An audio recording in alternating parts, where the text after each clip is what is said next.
Om Shanti. 13th January 1978. Whilst meeting with groups, Baba had said, souls who constantly remain absorbed in the love of one Father and none other remain safe from every type of attack from Maya. When bombs are dropped during a war, everyone remains underground so that they are not harmed or affected by the bombs. So too, when you remain absorbed in love, you remain safe from Maya and from the vibrations of the world. You will remain constantly safe.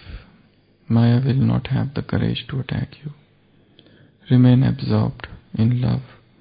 This is your means of safety. This is what Baba said in 78. As I was reading this, I was thinking, Baba said and gave this example.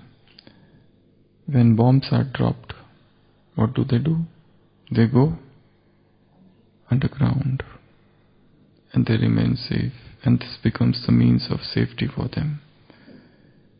In the similar manner, many animals, rodents, bears, they also go into the stage of dormancy. All the endotherms, those who maintain their temperature as per the ambient temperature, they also go underground. And that period of going underground is known as hibernation. So we'll discuss something about spiritual hibernation. So what is spiritual hibernation? Baba said, whenever there is upheaval, somebody who is lost in love, lagan mein magan, he is the one who gets saved. So many spiritualists down the ages have talked about this term, spiritual hibernation. Hibernation is usually during the winter season, and in this phase the animal conserves the energy. When it is said that it would get insufficient food, so it's a stage of storage. Can there be something called spiritual hibernation also? And is there any need to go underground? Is there any need to go incognito? Is there any need to get hidden from the eyes of the world and to go within because some work is to be done which is yet undone? This period of spiritual hibernation, some of the spiritualists have called it divine rest, and they say that this divine rest has got 4 components. One is release, second is empty, third is surrender, and fourth is trust. So these are the 4 components of the divine rest. All those yogis, all those aspirants, all those sadhaks, votary of spirituality, walking on this path of spirituality. The path is rugged, this path is steep, the path is long. So sometimes one should undergo this period, which is known as divine rest. Recently in Sundays of Yaktamurli, Baba had used the word refresh. Refresh means?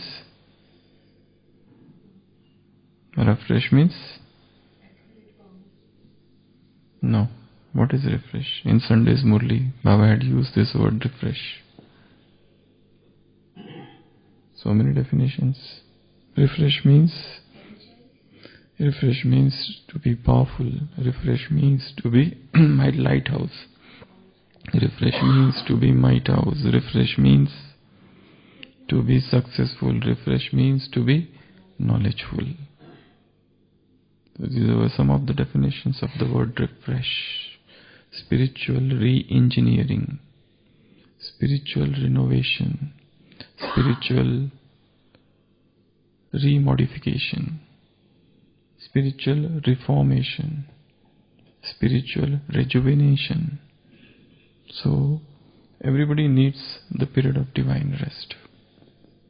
And Baba said, you come to Madhuban, and this is one of the phase where you should go into divine rest. This is the means to become refreshed. So, divine hibernation or spiritual hibernation. Hibernation means person doesn't have any contact with the outside world. Hibernation means person is absolutely isolated from all the upheavals, from all the commotion, din and clamor of this world. Person enters into the period of silence and solitude and introversion. These are the three divine words in spirituality. And without them, to have deeper spiritual experiences, it's impossible. So, the first thing in the divine rest is release. What to release? What to release? Stress. All the pent-up emotions which are repressed, suppressed, pent-up desires, they all should be released from this Pandora's box of conscience. It's so many. There are so many emotions which are within us. It's a period of spiritual catharsis. In psychology, catharsis means laxation. Like laxatives are given for constipation, they are known as cathartics. So catharsis means release of all the emotions, release of all those toxic, dangerous, pernicious emotions which are there within us and are causing us subtle agony, anguish.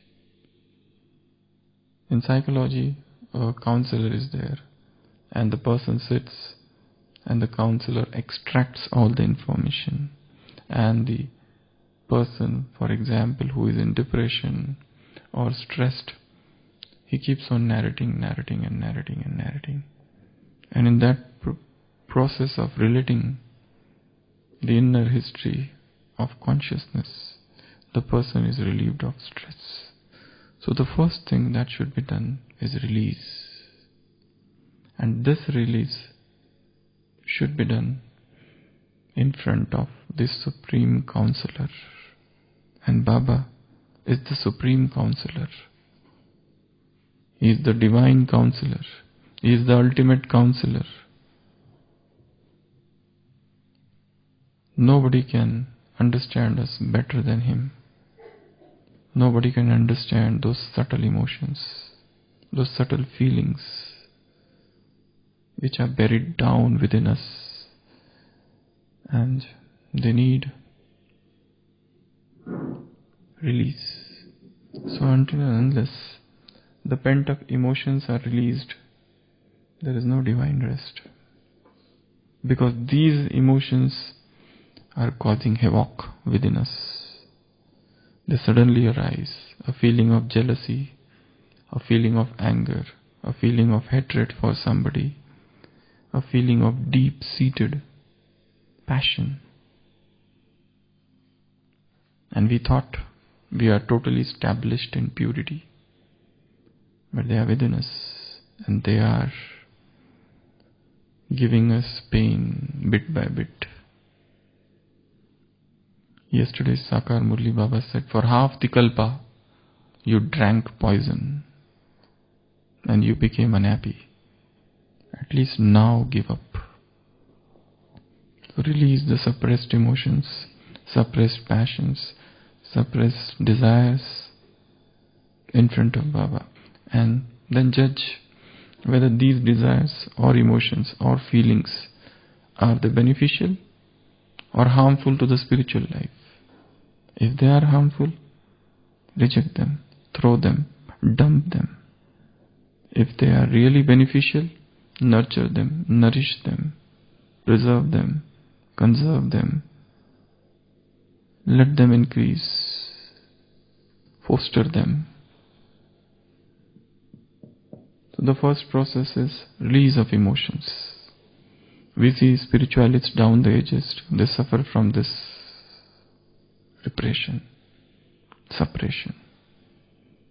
Because, for example, a mother is there who has come in Gyan, and she is very strong and she fought with everything in her family to maintain the dharnas, and suddenly her husband dies. And now it is expected in the Brahmin family or as a yogi that she should not cry, because if she cries, she becomes a weak yogi. But now she wants to cry, but because of this outside pressure, she can't. So there is a suppression there, and those tears get suppressed, and then in some moments they will come out. It's better that she should have cried. Crying is a release phenomenon, though it comes in Murli that you should never cry, but crying is a release phenomenon. Cry it out. Let the tears come out. It's better. That is another thing, that you have reached such a stage that there is no suppression. That's why there is no suppression of tears. There are no tears at all. You are already destroyer of all the attachment, nashto moha. So there is no question of crying. But when there is a subtle attachment and then you suppress, and what the Brahmin family will say, what will happen to my yogi status? So that time, when you enter the period of spiritual hibernation, Madhuban is the best place for spiritual hibernation. Madhuban is the best place for divine rest, for refreshment. So one should do this work. Divine release emotions. Talk in front of him. The best yoga is sometimes not going in Paramdham or not going in the subtle world, but just heart-to-heart chat, chit-chat, talk, conversation with Baba. Just telling him everything, whatever that has happened. Just narrating that he is sitting and you are narrating. This happened, that happened, that happened, that happened, that happened, that happened, that happened. Simply telling him will unburden the mind, will unload the heart, will transform the inner conscience. The second phase in divine rest or spiritual hibernation is empty. Here it happens by letting go of the past, release. How does the emptying happens? These are very much related to each other, but still they are a little different. One is we are releasing the pent-up emotions which are suppressed. Empty is we are emptying our heart, all the feelings. It's not necessarily that they are suppressed, but total emptying. Nothing is filled. Now let him fill his love, his knowledge into the vessel of heart. Remove everything which is there, all the dirt, all the vices and everything. Let the new thing come. Let the new wine enter into the vessel, into the container, into this glass of heart. So, when you want to empty, here also one of the best ways is to write. Write down everything. Write a letter and tell everything. This is there. There's no in particular something to say, but you are just narrating. You are emptying the heart in front of somebody whom you trust, whom you feel is your own, from whom you have nothing to hide. And God is the only person whom we can candidly tell everything. We need not to hide anything. We need not to keep anything hidden from Him. Because He is the only one on this planet Earth who understands us. All others may misunderstand. Even counselors may misunderstand. Even your bosom and the best friend may misunderstand you. We think that this person knows me or understands me, but not necessarily. Or they might deceive you at a particular point of time. So this is a process of emptying oneself fully. The more empty we become, we become lighter. And we will be able to fly. So the second phase of divine hibernation is emptying. The third phase is total surrender. Surrender word is a totally unpalatable word for some people. Indigestible, and unpalatable. The word surrender has many different meanings. In the Western world, it means to accept defeat. It means to accept defeat, like Japan surrendered. It means it accepted defeat. No more. Enough of this Hiroshima and Nagasaki. We can't bear anymore. That is a total surrender. It means to accept defeat. But in the path of spirituality, it doesn't mean to accept defeat. Here, one totally offers himself or herself at the altar of the divine yajna or sacrificial fire. Is the self-offering, is the self-dedication, is the self-surrender, is the laying down of oneself, one's life, in front of that supreme power, higher power, whom we feel that power will protect us, whom we feel that is our everything. Not even the expectation that the power will protect me, but outflowing of the love. The love has increased to such an extent, now it cannot remain independent. But the river, the meandering river, wants to merge into the ocean.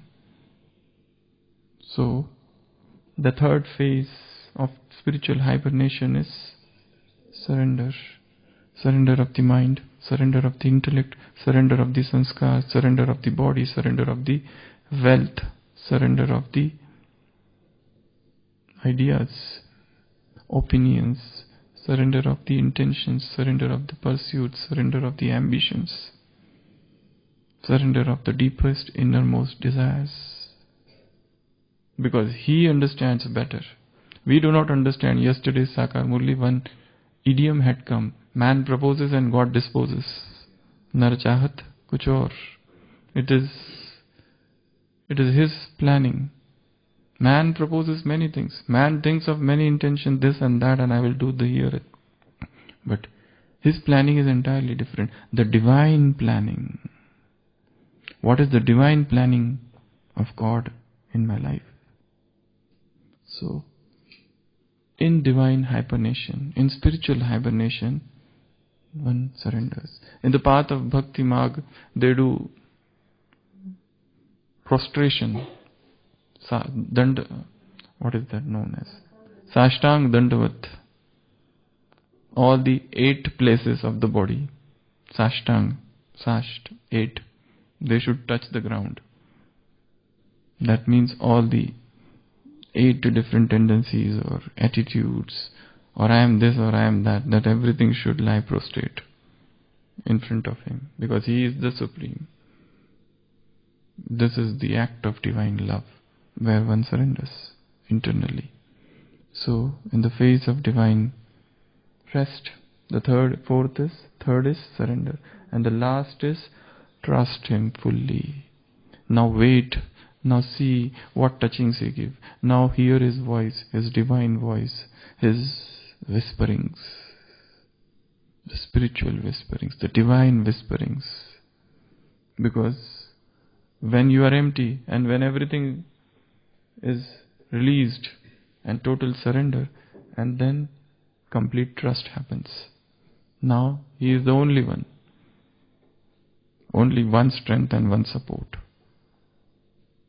All the outside layers are gone. There is a very beautiful story. And in that story, one man opens the shop of fish. One man opens the shop and he writes, fresh fish are sold here. One man opens a shop and in that shop he writes, fresh fish are sold here. The plural of fish is fish. Sometimes they say fishes. But most of the time it is fish. But sometimes fishes also. So the one lady comes and she says, fresh fish means you also sell stale fish also. He says, it's right. Why to write unnecessary fresh fish are sold here? It means, do you also sell stale fish? So he removes the word fresh. Next day another man comes. He says, here means you also sell it somewhere else also. What is the need of writing here? So he removes the word here. The third day one old lady comes and she says, sold means do you also give free? He removes the word sold. Then only one word is there, fish, on the board. Another man comes, he says, what is the need of writing? I can smell that fishes are here. There is no need of writing fish. So he removes the word fish. Now only board is there. And then another man comes and he says, why are you putting the board unnecessary? It is obstructing the light. Remove it.